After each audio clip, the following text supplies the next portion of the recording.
Chemical bonding. Next chapter start हो गया आपका, chemical bonding backbone of chemistry है। क्या बोला? Backbone of chemistry. पूरी केमिस्ट्री में अगर आपको केमिकल बॉन्डिंग पढ़ने में आ गया तो केमिस्ट्री में कोई डाउट नहीं आते फिर, मतलब एक फील अंदर से आना शुरू हो जाती है कि ये ऐसे होता है। ठीक है, अब केमिकल बॉन्डिंग पढ़ते हैं तो एक डाउट आता है कि what is chemical bond, what is chemical bond. तो आंसर है अट्रैक्शन बिटवीन टू और more than two atoms in a molecule. Note करो, attraction between two or more than two atoms, attraction between two or more than two atoms in a molecule is called chemical bond। यानी कि जो attraction होगा उसे chemical bond कहा जाएगा। Clear है? अब सवाल आता है कि केमिकल बॉन्ड बनता क्यों है। क्या सवाल है? केमिकल बॉन्ड बनता क्यों है। तो अब केमिकल बॉन्ड बनता क्यों है? स्टेबिलिटी गेन करने के लिए। क्यों बनता है? कोई आपसे पूछे तो क्या बोलोगे आप? स्टेबिलिटी गेन करने के लिए, टू गेन स्टेबिलिटी। ठीक, अब सवाल ये आता है कि स्टेबिलिटी गेन कैसे होती है। ठीक है, तो गेन होने के लिए क्या था कि जैसे ये जो गैसेस थी इनका नाम था, याद हो तो, इनर्ट गैसेस।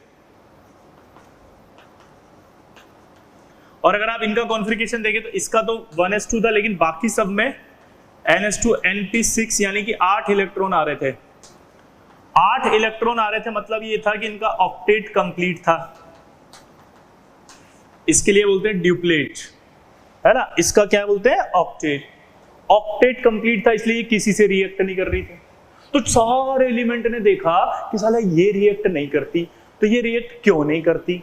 तो सबने पाया कि इनके पास 8 इलेक्ट्रॉन से, इसलिए ये रिएक्ट नहीं करती। सारे एलिमेंट ने डिसाइड किया कि अगर हम भी हमारे पास 8 इलेक्ट्रॉन कर लें तो हम भी स्टेबल हो जाएंगे।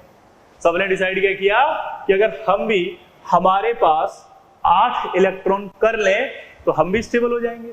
ये सोचते हुए सब एलिमेंट ने मीटिंग करी, और मीटिंग में आपका सोडियम खड़ा हुआ। सोडियम का कॉन्फ़िगरेशन आपको याद होगा, 1s2 2s2 2p6 3s1। Sodium ने कहा कि अगर मैं 1 इलेक्ट्रॉन दे सकता हूं, मैं 1 इलेक्ट्रॉन दूंगा तो मेरा ऑक्टेट कंप्लीट हो जाएगा। Cl- खड़ा हुआ। Cl- का कॉन्फ़िगरेशन ये होता है।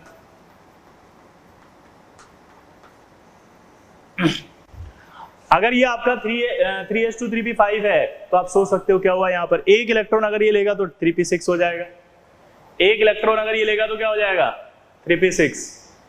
क्या हो जाएगा? 3p6।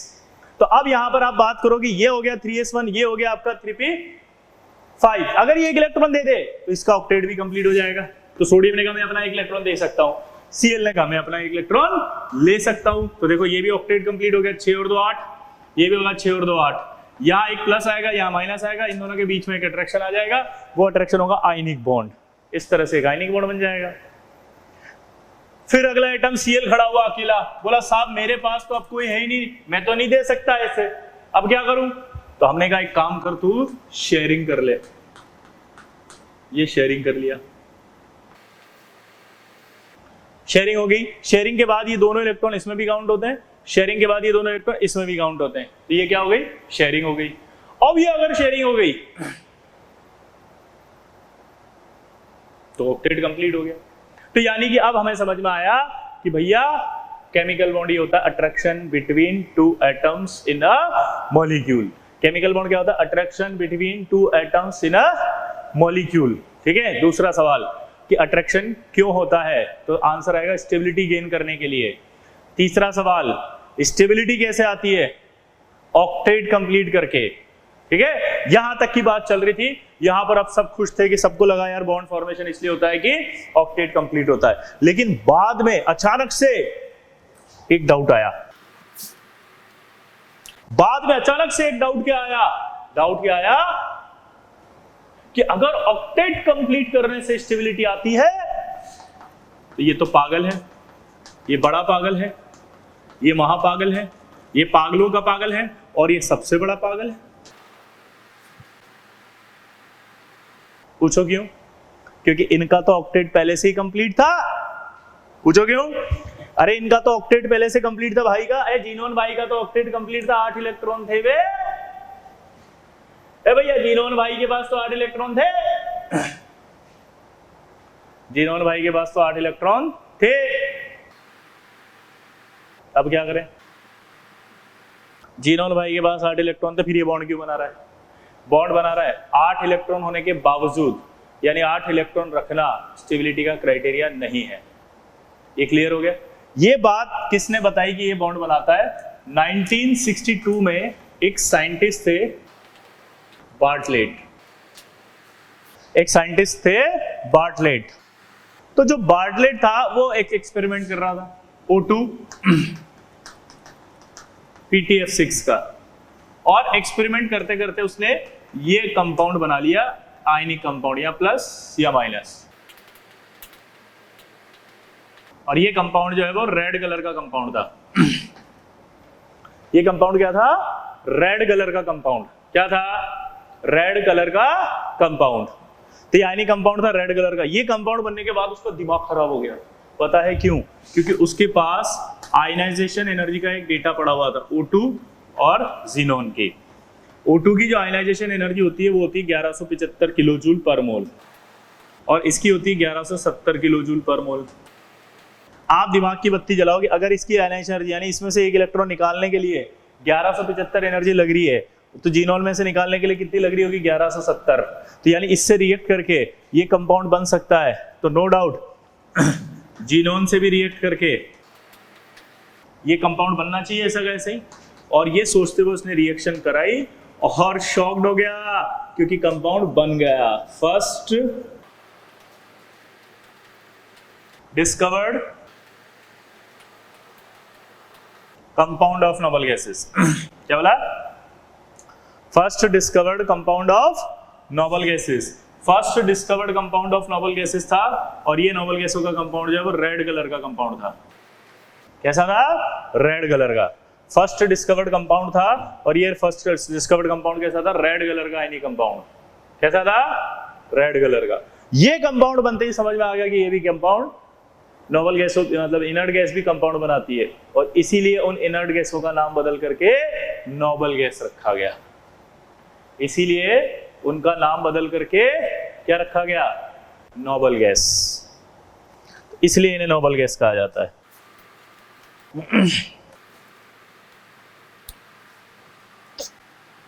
क्लियर? अब इधर देखो, यहां तक समझ में आ गया। अब सवाल ये आता है कि इन्हें नोबल गैस की जगह क्या कहा गया? बोलो, क्या कहा गया? इनर्ट गैस की जगह क्या गया? Sorry, noble gas. क्यों? क्योंकि इनर्ट नहीं रही, ये अब कंपाउंड बना रही है। दोबारा बोलो, ये इनर्ट नहीं रही, ये कंपाउंड बना रही है। दोबारा बोलो, ये इनर्ट नहीं रही, ये कंपाउंड बना रही है।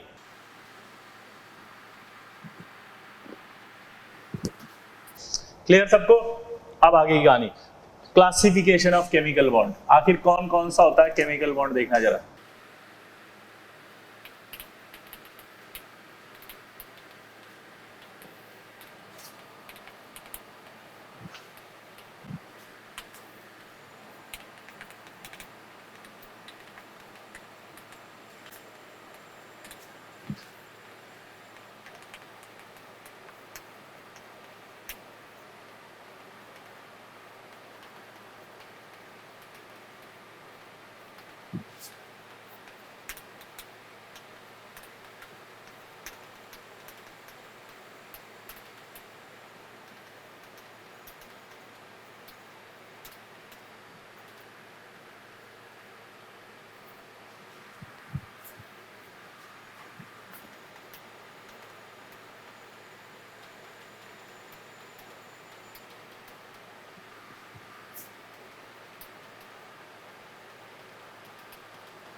यह आपका क्लासिफिकेशन ऑफ बॉन्ड होता है, जिसमें पहला लिखा होता है स्ट्रॉन्ग बॉन्ड, वीक बॉन्ड।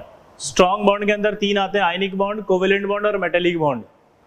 ठीक है, कोवेलेंट बॉन्ड में बहुत सारे बॉन्ड होते हैं। पहला फाई, इसको बोलते हैं फाई, दिखाई दे रहा है सबको, दिख रहा है, इसको बोलते हैं phi bond. Phi phi phi का साइन। ये होता है डेल्टा बॉन्ड। क्या होता है? डेल्टा। ये होता है सिग्मा बॉन्ड।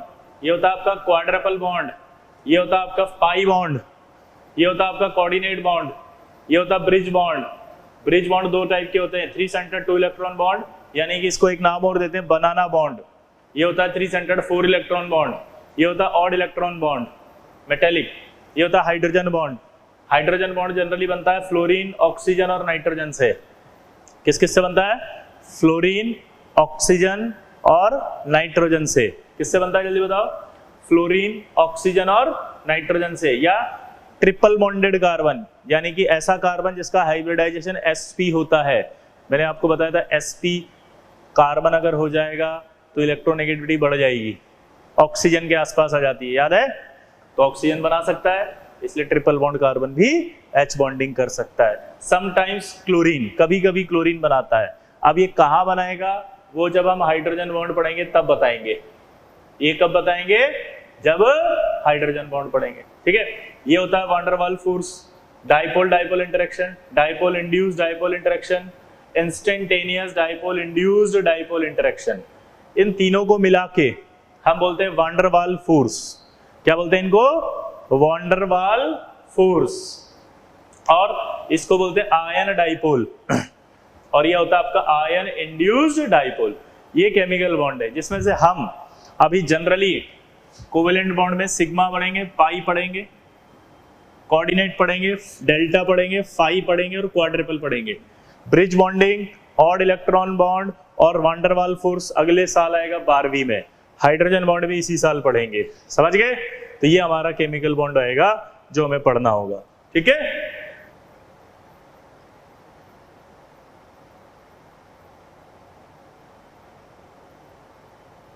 नोट करो इसको।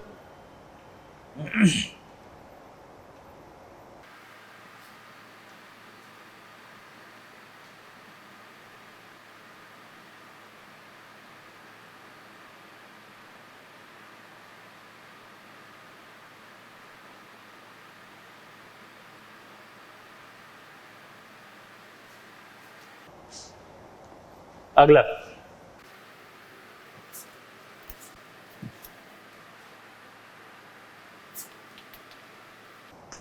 अगला स्टेटमेंट है कोवेलेंसी। अब देखो कोवेलेंसी का मतलब क्या होता है, सुनो। नंबर ऑफ अनपेयर्ड इलेक्ट्रॉन्स, दोबारा बोलना, number of unpaired electrons in ground state configuration और इन एक्साइटेड स्टेट कॉन्फ्रिगेशन। हमने कॉन्फ्रिगेशन पढ़ा था, हमने ग्राउंड स्टेट का कॉन्फ्रिगेशन भी देखा था, हमने एक्साइटेशन स्टेट का कॉन्फ्रिगेशन भी देखा था। तो जो नंबर ऑफ अनपेयर्ड इलेक्ट्रॉन रहेंगे ग्राउंड स्टेट कॉन्फ्रिगेशन में या एक्साइटेशन स्टेट कॉन्फ्रिगेशन में, उसे कहा जाएगा कोवेलेंसी। तो नोट करो definition. Number of unpaired electron, number of unpaired electron in ground state, number of unpaired electrons in ground state configuration and excitation state configuration। अब इसको समझना, जैसे मान लीजिए जैसे मैंने किया क्लोरीन, अगर मैं क्लोरीन का कॉन्फ़िगरेशन लिखता हूं तो 3s2 3p5 आता है लास्ट में, और मैं उसके अंदर जब इलेक्ट्रॉन देखता हूं अनपेयर्ड तो मुझे एक दिखाई दे रहा है। और आपको पता है इसके जस्ट पहले बाद में 3d ऑर्बिटल खाली रहता है। इसके जस्ट बाद में कौन सा ऑर्बिटल खाली है? 3d orbital. कौन सा ऑर्बिटल खाली है? 3d। ये कॉन्फ़िगरेशन जो हमने पढ़ा था वो था आपका ग्राउंड स्टेट कॉन्फ़िगरेशन। अब ये मत बोलना कि 4s आता है पहले। हमने कहा था कि 4s जो है वो इलेक्ट्रॉन भरते समय आता है पहले, लेकिन जब एक बार एटम में इलेक्ट्रॉन भर गए तो उसके बाद फिर 3d अंदर आता है, 4s को बाहर लिखते हैं। ठीक है, तो इसलिए यहाँ पर 3d लिखा गया है। अब यहाँ पर आप देखो 3d है, ये ऑर्बिटल खाली पड़ा हुआ है पूरा। ठीक है, ये सेम शेल है, सेम शेल में जब इलेक्ट्रॉन को एक्साइट करते हैं तो एनर्जी की जो रिक्वायरमेंट है वो बहुत कम होती है। दोबारा बोला, सेम शेल में जब हम इलेक्ट्रॉन को एक्साइट करते हैं तो एनर्जी की रिक्वायरमेंट बहुत कम होती है, और बहुत कम होती है इसलिए एक्साइटेशन हो सकता है। ठीक है, क्योंकि वो एक्साइट करेगा, एक्साइट करने के बाद अनपेयर्ड इलेक्ट्रॉन बनाएगा, और हम अभी आगे पढ़ेंगे तब हम बताएंगे कि जो इतने अनपेयर्ड इलेक्ट्रॉन रहते हैं वो उतने बॉन्ड बना सकता है, समझ रहे? और जो बॉन्ड बनता है तो उससे एनर्जी रिलीज होती है। क्या बोला, जल्दी बताओ? अगर बॉन्ड बनता है तो उससे एनर्जी रिलीज होती है। कैसे होती है वो मैं बताता हूं। देखो, जब भी दो एटम एक दूसरे के पास आएंगे तो ये क्लियर हो गया कौन से आएंगे? अनपेयर्ड इलेक्ट्रॉन वाले। कौन से? अनपेयर्ड इलेक्ट्रॉन वाले ऑर्बिटल्स होंगे, उन्हीं में बॉन्डिंग होगी। ठीक है, हैविंग अपोजिट स्पिन। क्लियर? ये स्पिन अपोजिट हो गए। अब ये जब दो पास आते हैं तो इनके पास क्या होता है? इलेक्ट्रॉन होते हैं और यहाँ न्यूक्लियस होता है। तो जब भी दो एटम एक दूसरे के पास आते हैं तो पास आने पर इनमें क्या होगा? आपस में ये इलेक्ट्रॉन इलेक्ट्रॉन रिपल करेंगे, ये न्यूक्लियस न्यूक्लियस भी एक दूसरे को आपस में क्या करेंगे? रिपल करेंगे। उसके बाद ये न्यूक्लियस क्या करेगा? इस इलेक्ट्रॉन को अट्रैक्ट करेगा, ये न्यूक्लियस इस इलेक्ट्रॉन को अट्रैक्ट करेगा। इसका मतलब है जब भी दो एटम एक दूसरे के पास आएंगे अपोजिट स्पिन वाले अनपेयर्ड इलेक्ट्रॉन वाले, तो उनमें आपस में रिपल्शन और अट्रैक्शन दोनों आएगा। रिपल्शन और अट्रैक्शन दोनों आएगा। लेकिन अगर अट्रैक्शन ज्यादा हुआ तो ये दोनों फिर एक दूसरे के पास आएंगे और पास आकर के एक वो इस तरह का एरिया बनाएंगे। इसी को कोवेलेंट बॉन्ड कहा जाता है। ये हम आगे और पढ़ेंगे अभी। ठीक है, अब हम इस चीज को एक ग्राफ के थ्रू समझते हैं। ये पोटेंशियल एनर्जी यहाँ 0 है, यहाँ पॉजिटिव साइन है या नेगेटिव साइन है, और यहाँ पर हमने लिया ये डिस्टेंस। हमने कहा कि दो एटम एक दूसरे से इनफाइनाइट डिस्टेंस पर है।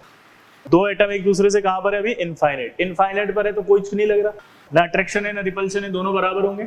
अब लेकिन अगर वो पास आ रहे हैं तो इसका मतलब है अट्रैक्शन ज्यादा हो रहा है रिपल्शन से। मेरा एक सवाल है, अगर अट्रैक्शन ज्यादा है रिपल्शन से और वो पास आ रहे हैं तो मेरा सवाल है कि पास क्यों आ रहे हैं? क्योंकि उन्हें बॉन्ड बनाना है। अब जब बॉन्ड बनता है तो बॉन्ड बनने से स्टेबिलिटी आती है। तो हमारा एक डाउट था कि स्टेबिलिटी किससे आती है, तो हमने कहा था ऑक्टेट से आती है। फिर हमने कहा यार ऑक्टेट जो है वो तो फ्लॉप हो गया, क्योंकि ऑक्टेट से आती है तो फिर जीनोन को बॉन्ड नहीं बनाना चाहिए था। तो हमने फिर पूछा था कि बॉन्ड बनता क्यों है? स्टेबिलिटी आने के लिए। स्टेबिलिटी आती कैसे? एनर्जी रिलीज करके। थर्मोडायनेमिक्स ने बताया हमें कि स्टेबिलिटी कैसे आती है? एनर्जी रिलीज करके। स्टेबिलिटी कैसे आती है? एनर्जी रिलीज करके। ठीक है, हमेशा याद रखना, अगर सिस्टम या कोई भी ऐसा है वो अगर एनर्जी को रिलीज कर रहा है तो वो स्टेबल है, अगर वो एनर्जी को एब्जॉर्ब कर रहा है तो वो अनस्टेबल है। ये नोट करके लिखो, ये बाद में समझ में आएगी, ये बात अभी नहीं समझाएंगे, बस इसको अभी याद रख लो। अगर कोई सिस्टम एनर्जी को रिलीज करता है तो वो स्टेबल होता है। सिस्टम मतलब होता है जिसकी हम स्टडी कर रहे हैं। सपोज मैं इसकी स्टडी कर रहा हूं तो यही मेरे लिए सिस्टम हो गया। Rest part of the universe surrounding कहलाता है। तो इसमें लिखो, अगर कोई सिस्टम एनर्जी को रिलीज करता है, अगर कोई सिस्टम एनर्जी को रिलीज करता है तो वो स्टेबल होता है, और अगर कोई सिस्टम एनर्जी को एब्जॉर्ब करता है तो वो अनस्टेबल होता है। उसके बाद देखो, रिलीज्ड एनर्जी का साइन नेगेटिव होता है। ये बताया था मैंने इलेक्ट्रॉन की एंथैल्पी पे।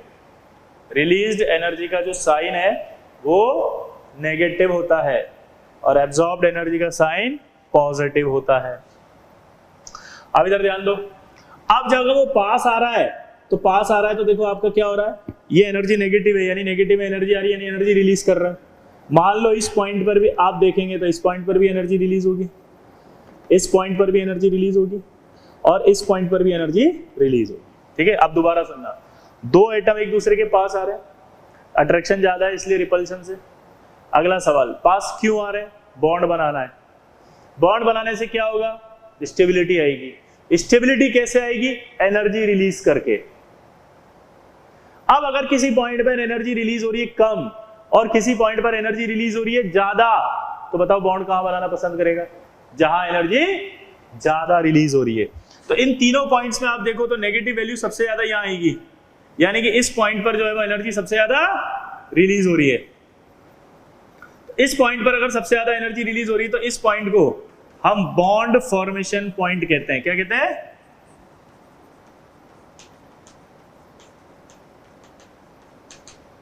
और यहां से यहां तक अगर देखो तो ये जो डिस्टेंस होगी वो बॉन्ड लेंथ कहलाएगी। यहां से यहां तक की जो डिस्टेंस है वो क्या कहलाएगी? Bond length. और ये जो आपका एनर्जी होगी इसे कहेंगे बॉन्ड एनर्जी। बॉन्ड एनर्जी मैंने लिखवाई थी, एनर्जी रिलीज होती है जो बॉन्ड बनता है, बॉन्ड बनने पर जो एनर्जी रिलीज होती है, दोबारा बोलो, बॉन्ड बनने पर जो एनर्जी रिलीज होती है उसे कहते हैं बॉन्ड एनर्जी। तो यहां देखो आप, ये पॉइंट होगा, इसी पर बॉन्ड बनना पसंद करेगा। इससे आगे जाओगे तो न्यूक्लियस न्यूक्लियस का रिपल्शन आएगा। इस पॉइंट से आगे जाते ही न्यूक्लियस न्यूक्लियस का रिपल्शन आएगा और फिर से दूर हो जाएंगे वो, इसलिए इसी पॉइंट पर बॉन्ड बनेगा। और ये डिस्टेंस कहलाएगी आपकी बॉन्ड लेंथ, ये एनर्जी कहलाएगी बॉन्ड एनर्जी। तो यहां तक मुझे समझ में आया कि भैया ये एनर्जी रिलीज कर रहे हैं इसलिए स्टेबिलिटी आ रही है। तो बॉन्ड बनाने के लिए कौन बॉन्ड बनाता है? सिर्फ अनपेड इलेक्ट्रॉन जो होगा वही बॉन्ड बनाएगा। तो कोवेलेंसी क्या होगी? जितने ज्यादा अनपेड इलेक्ट्रॉन हो सकते हैं उतनी ज्यादा आपकी कोवेलेंसी होगी। और अगर किसी के पास अनपेड इलेक्ट्रॉन सफिशिएंट नहीं है बॉन्ड बनाने के लिए तो वो एक्साइट कर लेगा।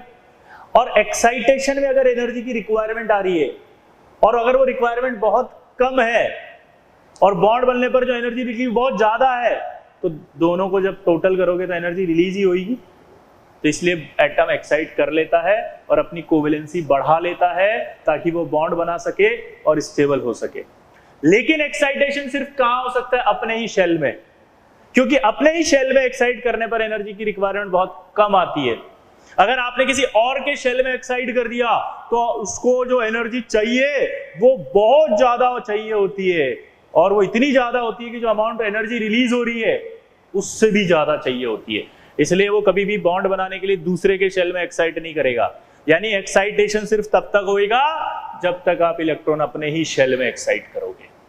समझ गए बात को? ठीक है। तो कोवेलेंसी की अब बात चल रही थी, तो अब देखो कोवेलेंसी की जो बात चल रही थी वो देखना आप।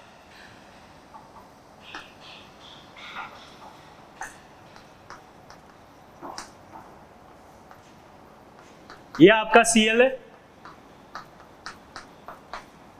अभी अभी मैंने कहा था एक ही शेल में हो सकता है आपका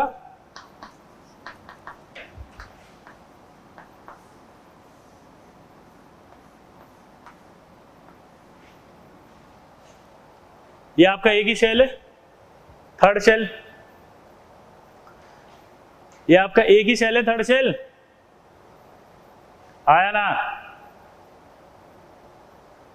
क्लियर? अब देखो ये आपका है ग्राउंड स्टेट कॉन्फ़िगरेशन। अब ये एक अनपेड इलेक्ट्रॉन दिख रहा है, इसका मतलब Cl एक बॉन्ड बना सकता है आसानी से। आया ना? ये एक अनपेड इलेक्ट्रॉन एक बॉन्ड बना लेगा। आया ना? Very good. अब क्या करें?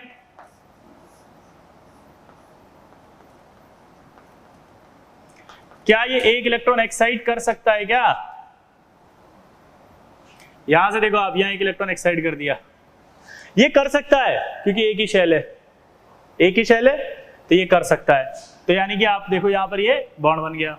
क्या एक और, इसको बोलेंगे हम फर्स्ट एक्साइटेशन स्टेट। क्या बोला जाएगा इसको? First excitation state.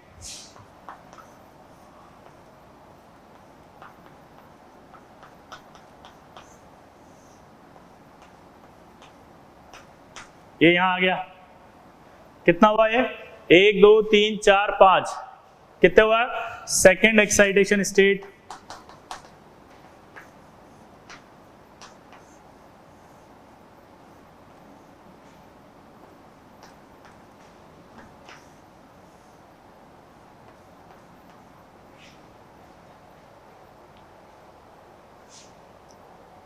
ये एक एक्साइट करेगा, हाँ ये रहा, ये इसने एक एक्साइट कर दिया यहाँ। तो यहाँ अगर एक एक्साइट कर दिया तो देखो इतना हुआ 1 2 3 4 5 6 और एक और ये आपका 7। तो ये आपका कहलाएगा एक्साइटेशन स्टेट थर्ड। ये क्या कहलाएगा? Excitation state third. ये एक्साइटेशन स्टेट थर्ड आएगा। क्लियर? एक्साइटेशन स्टेट थर्ड आने के बाद अब आप देखो यहाँ पर ध्यान से कितने अनपेड इलेक्ट्रॉन हो गए ये 1 2 3 4 5 6 7। ठीक है, यहाँ देखो आप 1 2 3 4 5 1 2 3, यानी कि इसकी जो कोवेलेंसी हुई, यानी कि कितने कितने बॉन्ड बना सकता है वो देखो 1 3 5 7। एक बॉन्ड बनाएगा वो ग्राउंड स्टेट में, 3 बॉन्ड बना सकता है वो फर्स्ट एक्साइटेशन स्टेट में, 5 बॉन्ड बना सकता है वो सेकेंड एक्साइटेशन स्टेट में, और 7 बॉन्ड बना सकता है वो थर्ड एक्साइटेशन स्टेट में। क्लियर? तो आप यहां तक की बात आई आपको। तो कोवेलेंसी में अब देखो कैसे कैसे बॉन्ड बना सकता है Cl, मैं बता रहा हूं आपको एक बॉन्ड कैसे बनाता है वो। आपको इसकी स्ट्रक्चर पे ध्यान नहीं देना, आप ये नहीं पूछेंगे इसका स्ट्रक्चर कैसे बना है, ये कैसे बन गया, क्या हुआ। मैं तो आपको दिखा रहा हूं भाई, दिखा रहा हूं कि ये बॉन्ड कैसे कैसे बने हुए हैं। देखो एक बॉन्ड भी बना रहा है वो, ये 3 बॉन्ड भी बना रहा है, ये स्ट्रक्चर है HClO का, ये HClO2 का,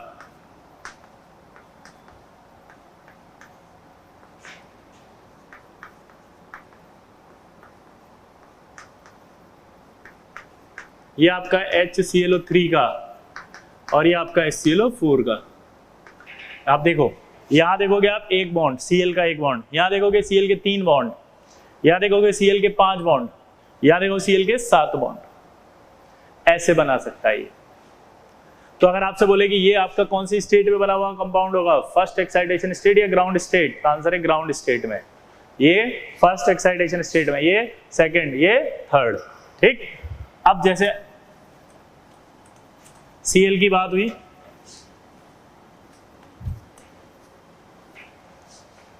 वैसे अब अपन फास्फोरस की बात करते हैं।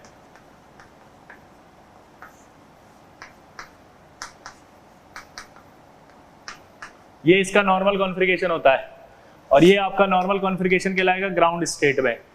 किस में कहलाएगा? ग्राउंड स्टेट में। किस में कहलाएगा? ग्राउंड स्टेट में। अब ये देखो आप ग्राउंड स्टेट में कितने बॉन्ड बना सकता है? 3। अब ये आपका डी ऑर्बिटल है इसका खाली, थर्ड शेल जो होता है उसमें हमेशा डी ऑर्बिटल खाली रहता है। थर्ड शेल जो होता है उसमें हमेशा डी ऑर्बिटल खाली होता है।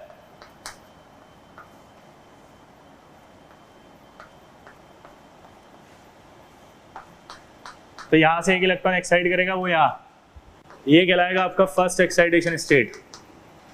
ये आपका क्या कहलाएगा? First excitation state. तो ये आपका फर्स्ट एक्साइटेशन स्टेट हो गया। क्लियर? तो ये आपका फर्स्ट एक्साइटेशन स्टेट हो गया। तो 1 2 3 4 5 अनपेड हो गई है। तो यानी कि फास्फोरस 3 बॉन्ड भी बना सकता है और 5 बॉन्ड भी बना सकता है। दोबारा बोलो, क्या बोला जल्दी बताओ मैंने? ये 3 बॉन्ड भी बना सकता है, 5 बॉन्ड भी। 3 बॉन्ड वाला मॉलिक्यूल है इसका PCl3, और 5 बॉन्ड वाला है PCl5। तो ये आपका PCl3 हो गया, ये आपका PCl5 हो गया। ये आपका क्या हो गया? PCl3 हो गया, और ये आपका PCl5 हो गया।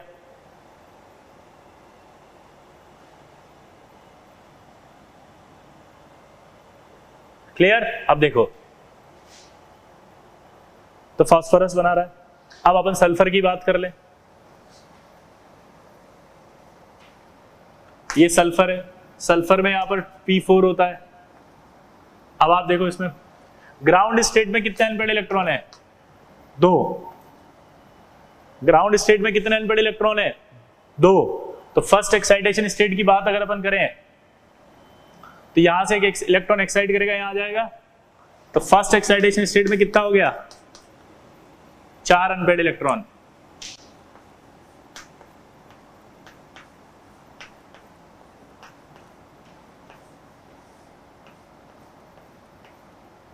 यहां से एक इलेक्ट्रॉन एक्साइट हो गया, यहां आ गया। तो यहां क्या हुआ? ये एक्साइटेशन स्टेट क्या आ गया? 2। कितने अनपेड इलेक्ट्रॉन दिख रहे हैं? 4। अब ये एक एक्साइट करके यहां से यहां आ गया, एक S वाला भी। कितने हो गए? 6। तो इसकी जो वैलेंसी हुई वो कितनी? 2 4 और 6।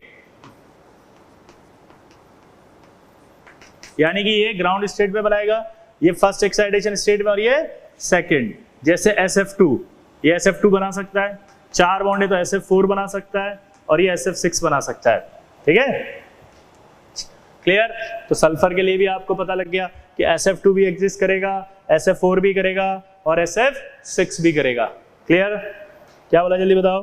SF2 भी करेगा, SF4 भी करेगा, और SF6 भी करेगा। क्लियर?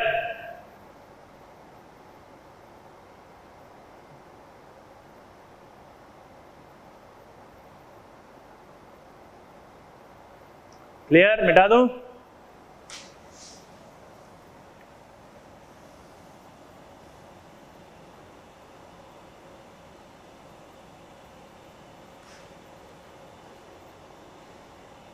अब आता है कि नाइट्रोजन। नाइट्रोजन के अंदर अगर अपन देखें कितने अनपेड इलेक्ट्रॉन दिख रहे हैं बताओ? 3। तो इसकी जो कोवेलेंसी है वो कितनी है? 3। लेकिन आपको पता है 2s 2p के बाद अगला ऑर्बिटल आता है 3s। 2d एग्जिस्ट नहीं करता, याद है? 2d एग्जिस्ट नहीं करता, 2d ऑर्बिटल एग्जिस्ट नहीं करता। दोबारा बोलो, 2d ऑर्बिटल एग्जिस्ट नहीं करता। तो यहाँ देखो, ये 2s 2 है, 2p 3 है, 3s है। हमने कहा था कि शेल अगर अलग हो जाएगा तो फिर इलेक्ट्रॉन एक्साइट नहीं करेगा। क्या वाला बताओ? शेल अगर अलग हो जाएगा तो एग्जिस्ट इलेक्ट्रॉन एक्साइट नहीं करेगा। दोबारा बोलो, अगर वो इलेक्ट्रॉन इधर से इधर आ गया तो एक्साइट करेगा? नहीं। क्यों नहीं करेगा? क्योंकि यहां से यहां एक्साइटेशन नहीं हो सकता, शेल बदल गया है। एक्साइटेशन नहीं हो सकता क्योंकि शेल बदल गया है। तो यानी कि सिर्फ ये 3 बॉन्ड बना सकता है। तो आपसे क्वेश्चन पूछेगा कि NCl3 एग्जिस्ट और नॉट, तो आंसर बोलेंगे यस एग्जिस्ट। फिर अगला बोलेगा NCl5 does not exist, why? तो अब बताओ, क्या NCl5 बन सकता है क्या? नहीं, क्योंकि एक्साइट नहीं करेगा। दोबारा बोलो, क्या NCl5 बन सकता है क्या? तो आंसर है नहीं। क्यों? क्योंकि NCl5 नहीं बन सकता। क्यों नहीं बन सकता? क्योंकि 5 अनपेयर्ड इलेक्ट्रॉन्स नहीं होते। दोबारा बोलो, क्यों नहीं बन सकता? क्योंकि 5 अनपेयर्ड इलेक्ट्रॉन्स नहीं हो सकते। 5 अनपेयर्ड इलेक्ट्रॉन्स नहीं हो सकते इसके पास, तो ये नहीं करेगा। तो रीजन हम बोलेंगे due to absence of vacant 2d orbital. Due to absence of vacant 2d orbital. यहां 2d ऑर्बिटल नहीं है, वरना वो एक्साइट कर लेता। तो नाइट्रोजन के केस में NCl3 एग्जिस्ट करता है, NCl5 नहीं।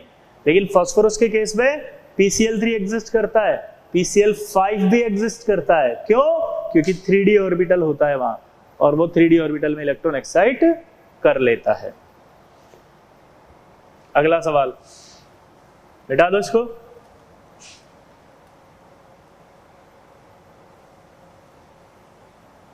ऑक्सीजन 2s2 2p क्या आएगा यहाँ? 4 आएगा। तो कितने अनपेड इलेक्ट्रॉन है यहाँ पे? 2 अनपेड इलेक्ट्रॉन है, तो 2 अनपेड इलेक्ट्रॉन वाला मॉलिक्यूल बना सकता है। जैसे आपसे सवाल पूछेगा कि क्या OF2 एग्जिस्ट करता है, तो आप बोलोगे यस। OF2 एग्जिस्ट और नॉट, तो आंसर है yes.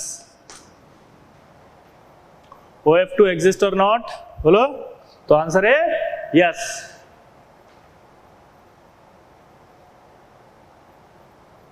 Clear?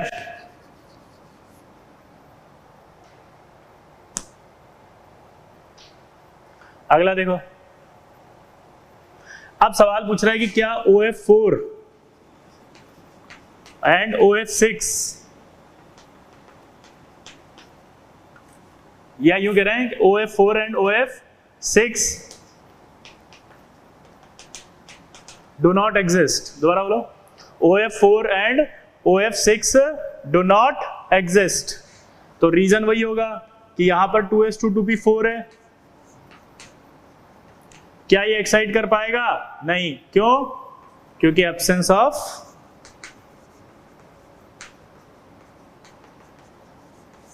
To D orbital. तो OF4 और OF6 भी एग्जिस्ट नहीं करता क्योंकि यहां पर इलेक्ट्रॉन एक्साइट नहीं हो सकते।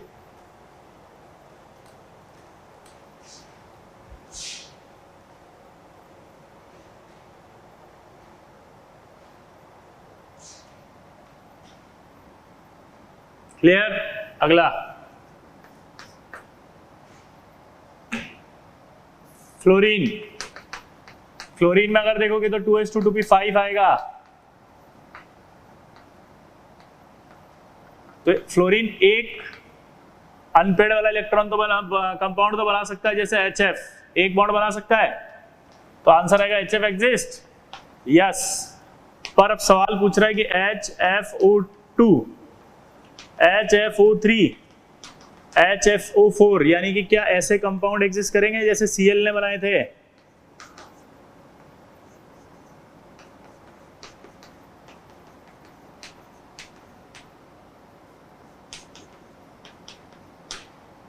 क्या ये ऐसे बना सकता है 3 बॉन्ड? नहीं। क्यों? क्योंकि यहां पर भी d ऑर्बिटल वैकेंट नहीं है। देखो यहां पर कोई वैकेंट ऑर्बिटल है क्या? क्या यहां पर कोई वैकेंट ऑर्बिटल है क्या? नहीं। अगला शेल है, खाली तो है लेकिन कौन सा? अगले शेल वाला खाली है। खाली तो है लेकिन कौन सा? अगले शेल वाला खाली है, नेक्स्ट शेल। तो यहां देखो आप 3, यहां 5, यहां 7, तो ये आपके एग्जिस्ट नहीं करेंगे, डू नॉट एग्जिस्ट। रीजन वही देंगे, because of absence of vacant 2d orbital. Do not exist because of absence of vacant 2d orbital.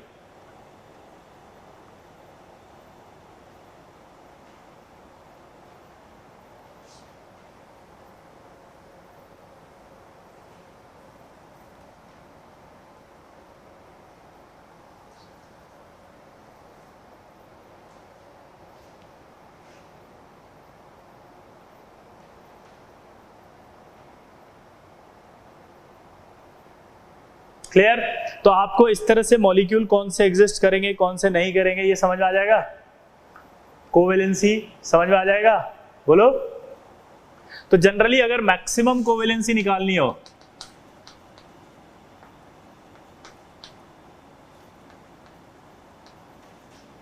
तो मैक्सिमम कोवेलेंसी जो होगी वो होगी number of NS electron plus number of NP electrons, ठीक है, for P block. जैसे अगर maximum में बोलूं फॉस्फोरस, फॉस्फोरस का कॉन्फ़िगरेशन लिखा मैंने 3s2 3p3, तो इसकी मैक्सिमम कोवेलेंसी कितनी बोलनी है अब आपको? 5। मैक्सिमम कोवेलेंसी कितनी बोलनी है? 5। ये जो फॉर्मूला है वो एक्सेप्ट आएगा किसके? Second period element. बोलो क्यों? क्योंकि वो एक्साइट नहीं कर पाएंगे ऐसे इलेक्ट्रॉन को, क्योंकि उनमें d ऑर्बिटल नहीं होता खाली। इसीलिए नाइट्रोजन की वैलेंसी सिर्फ 3 आई थी, जबकि इलेक्ट्रॉन 5 थे। s में और p में मिला के टोटल देखोगे तो 5, लेकिन आई वैलेंसी कितनी? 3। क्लियर? सल्फर की देखोगे तो मैक्सिमम कोवेलेंसी आएगी 3s2 3p4 में 6। क्लोरीन की देखोगे तो मैक्सिमम कोवेलेंसी आएगी 3s2 3p5, तो टोटल कितनी आएगी? 7। तो 3s 5 और 2 7।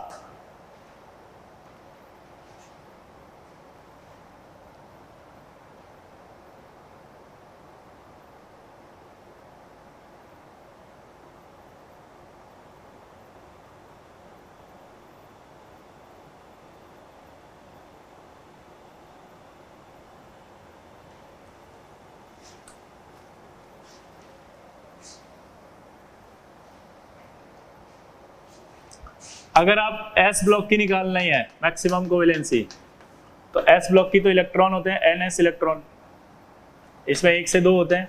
तो फर्स्ट A की कोवेलेंसी अगर निकालनी हो तो उनका जनरल कॉन्फ़िगरेशन याद है S1, तो यानी कि 1 कोवेलेंसी आ जाएगी। सेकेंड A की निकालनी है तो क्या होता है उनमें? NS2, यानी कि 2 कोवेलेंसी आ जाएगी। तो अगर सवाल पूछे मैग्नीशियम की मैक्सिमम कोवेलेंसी कितनी है? 2। सोडियम की मैक्सिमम कितनी होगी? 1। लिथियम की कितनी होगी? 1। या फर्स्ट है यानी एल्कली मेटल की कितनी होगी? 1। अब आता है डी ब्लॉक।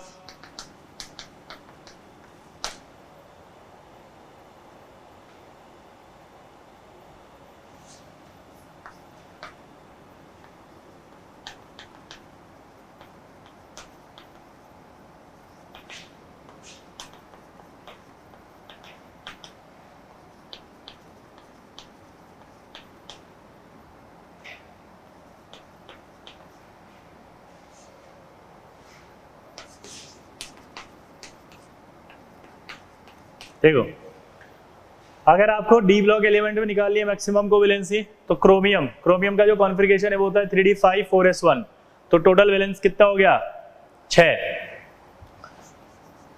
अगर मैं इसकी बात करूं तो ये 3d5 4s2 तो कितना हो गया ml में, देखो 3d5 4s2 5 और 2 7, तो मैक्सिमम कोवेलेंसी कितनी हो गई 7। मैक्सिमम कोवेलेंसी कितनी हो गई 7। मैक्सिमम कोवेलेंसी कितनी हो गई 7। तो ऐसे डी ब्लॉक एलिमेंट की कोवेलेंसी भी आप निकाल सकते हो, ठीक है। तो ये आपका कोवेलेंसी एक तरह से समाप्त।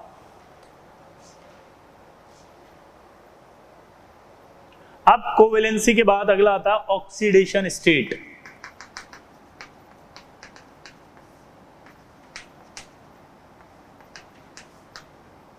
ऑक्सीडेशन स्टेट क्या होता है, देखो लिखो। ऑक्सीडेशन स्टेट कहते हैं it is a permanent formal charge, बोलो इट इज अ परमानेंट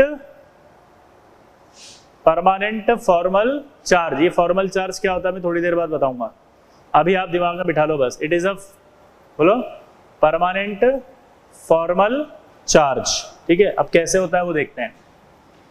जैसे ऑक्सीजन है, अगर आपको कभी भी ऑक्सीडेशन स्टेट निकालना है तो ऑक्सीजन का हमेशा ऑक्सीडेशन स्टेट होता है -2, ठीक है।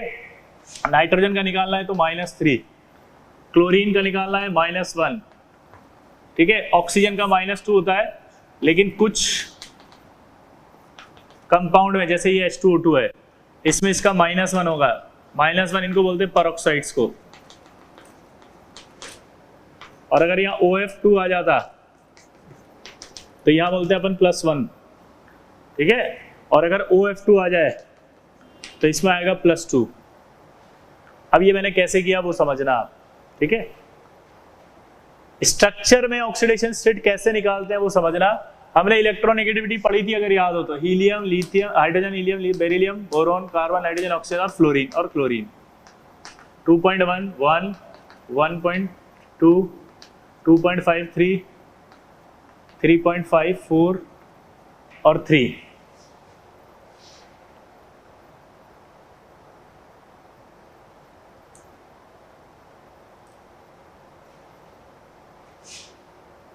टू 2.1 यहाँ आएगा 1, ये कितना आएगा 1.5, 0.5 बढ़ता जाता है।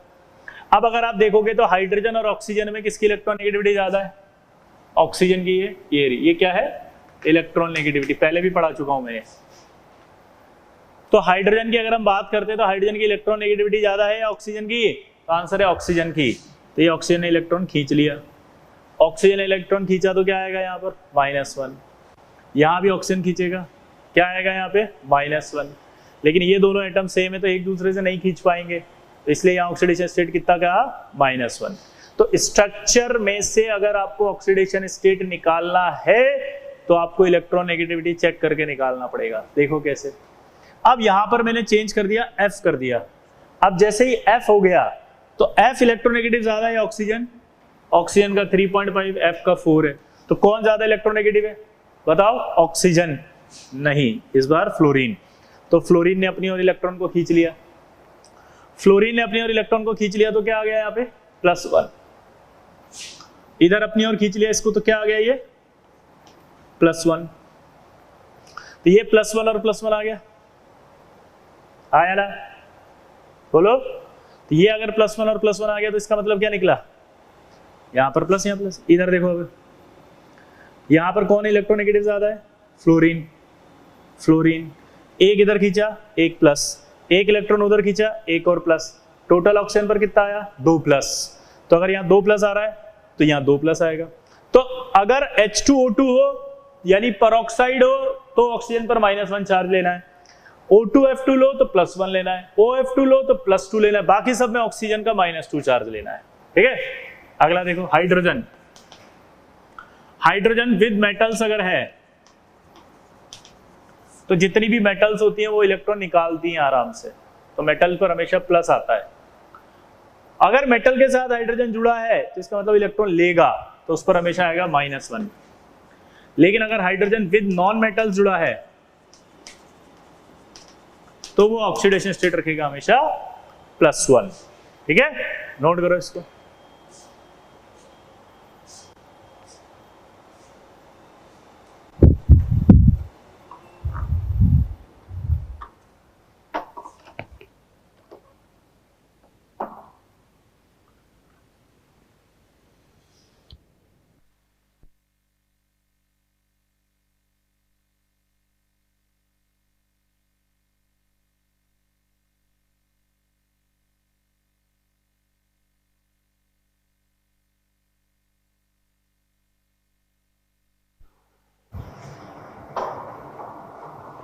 हाँ किया, नोट किया। चलो अब इधर देखो,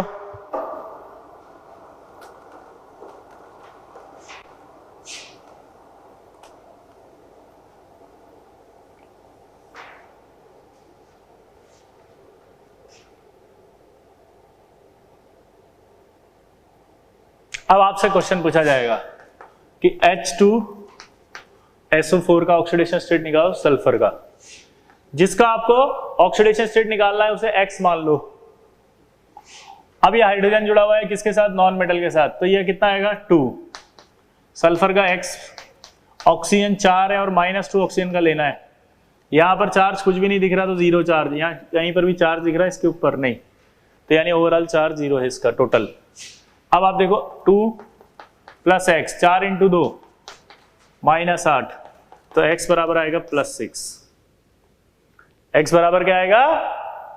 +6। अगला देखो H3PO4 निकालो, इसका निकालना है। ये नॉन मेटल के साथ है तो प्लस लेंगे इसको 3, ये आएगा x, ये आएगा 4 -2 बराबर 0, तो 3 + x 8, तो x बराबर क्या आएगा? +5। ये +5 आ गया।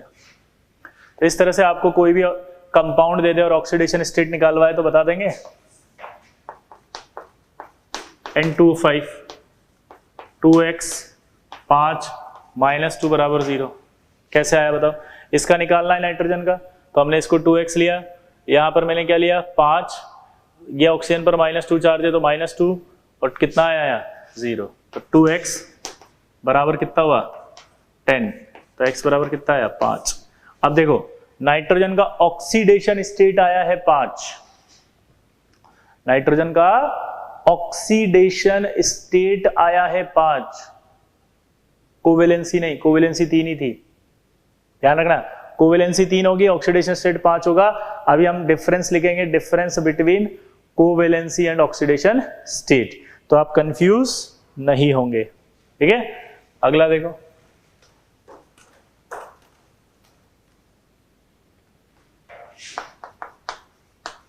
HNO3, यहां देखो ये 1, इसको x, ये 3 -2 बराबर 0, तो x बराबर सॉल्व करो कितना आएगा +5।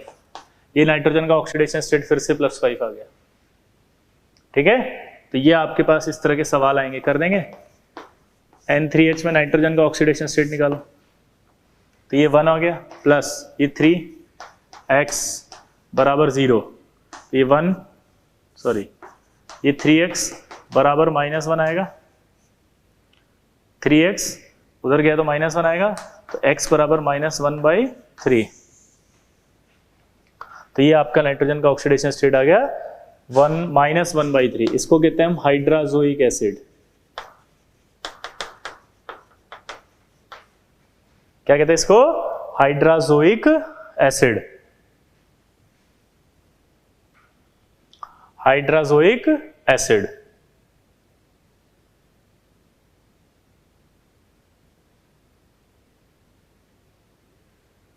ऐसे निकालना है।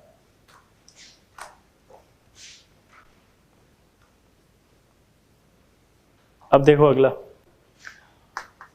अब अगर इस तरह से आ गया कुछ कि इसका निकालो ऑक्सीडेशन स्टेट, तो आप जब निकालेंगे तो 2 सल्फर का निकालना है तो 2x, 8 -2 बराबर 0 करोगे तो 2x बराबर 16, 2x बराबर 14, तो x बराबर +7। अब आपको ये कैसे पता कि इसका +7 सही है? एक डाउट आपको क्रिएट कर रहा हूं मैं अभी, है ना, टेंशन मत लेना, अभी आ जाएगा। आपको कैसे पता कि ये सही है? इसके लिए आपको पता होना चाहिए ऑक्सीडेशन स्टेट रेंज, ये आपको पता होना चाहिए, और इसका फॉर्मूला आपको याद करना है n-8 to n, जहां n बराबर आपको पता होना चाहिए number of unpaired number of valence electron. क्या है? Valence electrons. अब आपसे बोला उसने कि फास्फोरस का ऑक्सीडेशन स्टेट रेंज क्या है बताओ, तो आपको फास्फोरस के वैलेंस इलेक्ट्रॉन निकालना है। अब वैलेंस इलेक्ट्रॉन आप कभी भी कंफ्यूज हो जाओ तो मैं आपको एक की पॉइंट दे रहा हूं जिससे हमेशा निकल जाएगा। Total valence electron.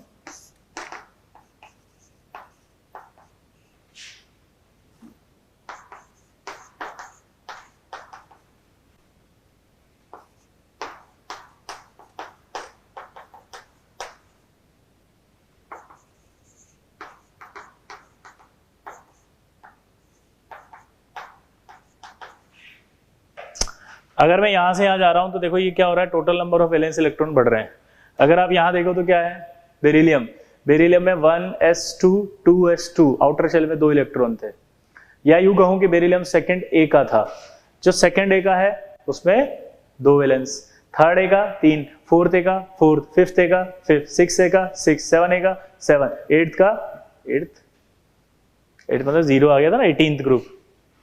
तो यहाँ फास्फोरस आप देखोगे तो कौन से ग्रुप का आ रहा है, 15th ग्रुप का, यानी कि मैक्सिमम वैलेंस इलेक्ट्रॉन कितने होंगे उसके, 5। तो 5 माइनस 8 करोगे तो कितना आएगा, ये -3, और यहाँ कितना आएगा +5। तो ये क्या होगा आपका बताओ, ऑक्सीडेशन स्टेट आपका -3 से +5। दोबारा बोलो, ऑक्सीडेशन स्टेट जो आएगी वो क्या आएगी, -3 से +5, -3 से +5 ऑक्सीडेशन स्टेट रेंज है। अगर मैं यहीं पर सल्फर की पूछता आपसे तो बताओ, अब सल्फर यहाँ रहा, सल्फर के वैलेंस इलेक्ट्रॉन कितने दिखाई दे रहे हैं आपको, 6। तो यहाँ पुट करो 6 - 8 यानी कि -2 से +6, तो -2 से +6, -2 से +6 आ रहा है। इसका मतलब है oxidation state out of range जा रहा है। यहां पर आपका सल्फर का सिर्फ +6 हाईएस्ट आ सकता था, अगर ये +7 आ रहा तो गलत है। गलत है क्यों, उसका रीजन हमें ढूंढना है। ये थोड़ा डीप में चला गया, आप बिल्कुल टेंशन नहीं लेंगे, मैं सब समझा दूंगा। आपको सिर्फ एक चीज समझा रहा हूं, पता है क्या, अगर +7 यानी oxidation state out of range आ रहा है, इसका मतलब है कि उस एसिड में पैरोक्सी लिंकेज पाया जा रहा है। ये स्टैंडर्ड होता है, +7 नहीं लिखना हमको, हमें ये कंफर्म हो गया कि आउट ऑफ रेंज जा रहा है इसका ऑक्सीडेशन स्टेट। कहां जा रहा है, आउट ऑफ रेंज। कहां जा रहा है, आउट ऑफ रेंज। अगर आउट ऑफ रेंज जा रहा है तो कौन सी लिंकेज है, पैरोक्सी। देखना अब इसके स्ट्रक्चर में आपको बताता हूं।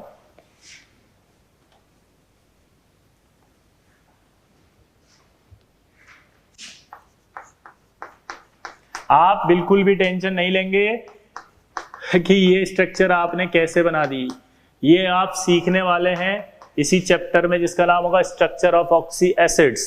तब आप अपने आप टिप्स पे बना लोगे आप। और ये जो मैंने एसिड बनाया इसका एक नाम होता है, ये भी आपको वहां पर वापस बताया जाएगा, मार्शल्स एसिड या ये पैरोक्सो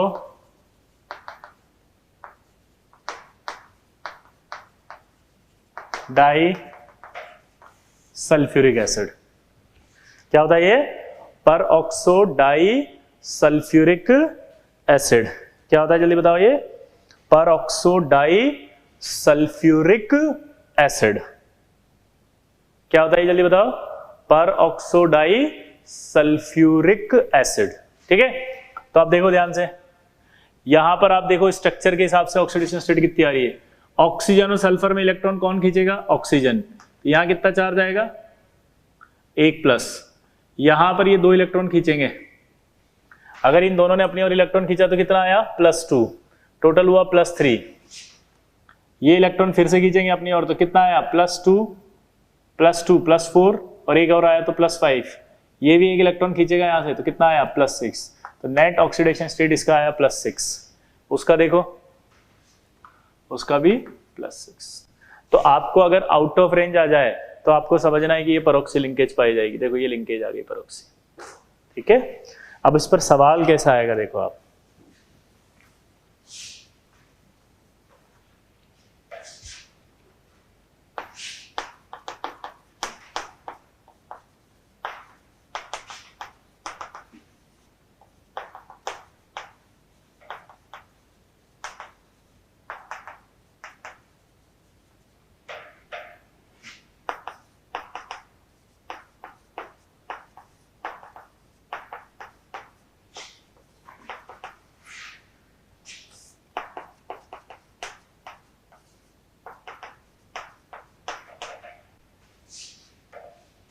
सोचो।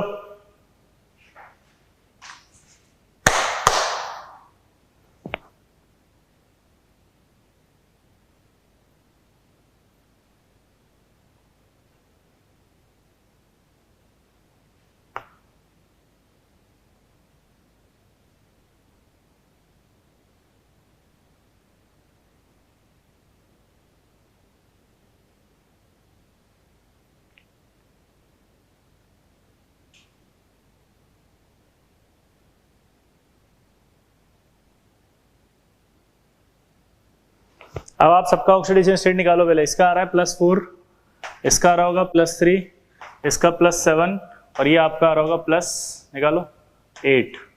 आउट ऑफ रेंज आया कि नहीं आया बताओ। ये आउट ऑफ रेंज आती खट से क्या बोल दिया मैंने, परोक्ष लिंकेज होगी पक्का, आंसर डेली। तो इस तरह के सवाल करना भी अब आपको आ गया, देखो कि किस स्ट्रक्चर में परोक्ष लिंकेज है कि नहीं, खट से पता लग जाएगा।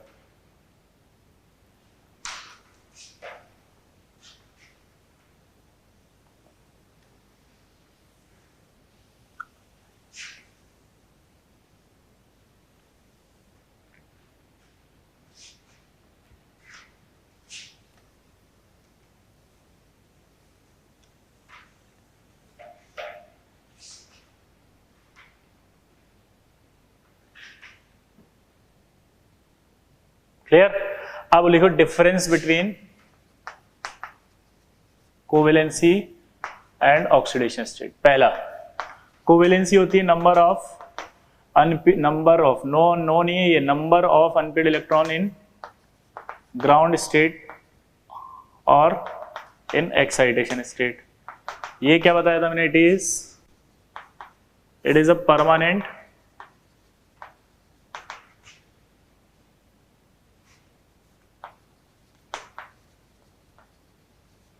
Permanent formal charge. अब ये फॉर्मल चार्ज क्या होता है वो थोड़ी देर बाद बताएंगे। बस एक तरह से आप देखो जो ऑक्सीडेशन स्टेट के बाद जो चार्ज आ रहा है ना, वो चार्ज, ठीक है, अभी आ जाएगा ये। अब सबसे बड़ा इंपॉर्टेंट है कि ये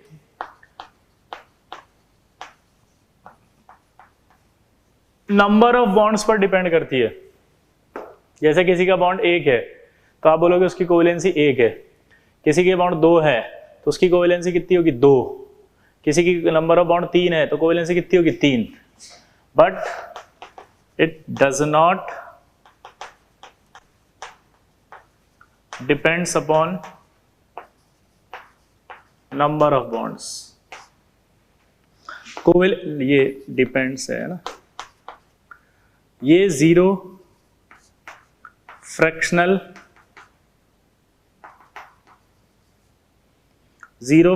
नेगेटिव नहीं हो सकती, लेकिन ऑक्सीडेशन स्टेट तो हो सकता है, ठीक है।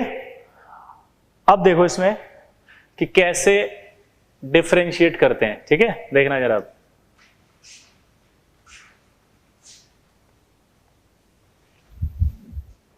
बेटा जो लिखने का समय है वो वीडियो को पॉज करके फिर लिखना आप, क्योंकि मैं अगर टाइम दूंगा तो अननेसेसरी वीडियो बड़ा हो जाएगा, ठीक है। जहां ज्यादा इंपॉर्टेंट होता है वहां थोड़ा टाइम देता हूं मैं। अगला, अब सवाल आएगा, देखना जरा। एक कंपाउंड आपको दे रखा है और आपसे बोला डिफरेंस की बात कर रहा था वो।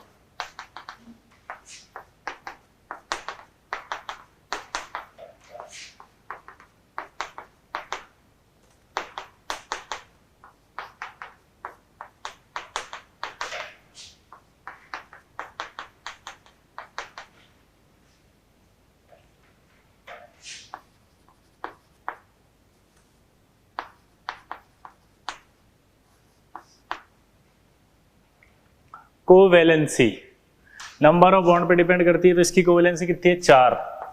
इसकी भी 4 है, इसकी भी 4 है, इसकी भी 4 है और इसकी भी 4 है, ठीक है। और ऑक्सीडेशन स्टेट की बात करते हैं अगर अपन, तो ऑक्सीडेशन स्टेट की बात करें तो यहां देखो इलेक्ट्रॉन को खींचेगा, सॉरी, ऑक्सीडेशन स्टेट की बात करें तो कार्बन की इलेक्ट्रॉन नेगेटिविटी ज्यादा है हाइड्रोजन की, तो आप देखो कार्बन की ज्यादा है हाइड्रोजन की, तो इस हिसाब से हाइड्रोजन अपनी और इलेक्ट्रॉन खींचेगा नहीं, कार्बन खींचेगा।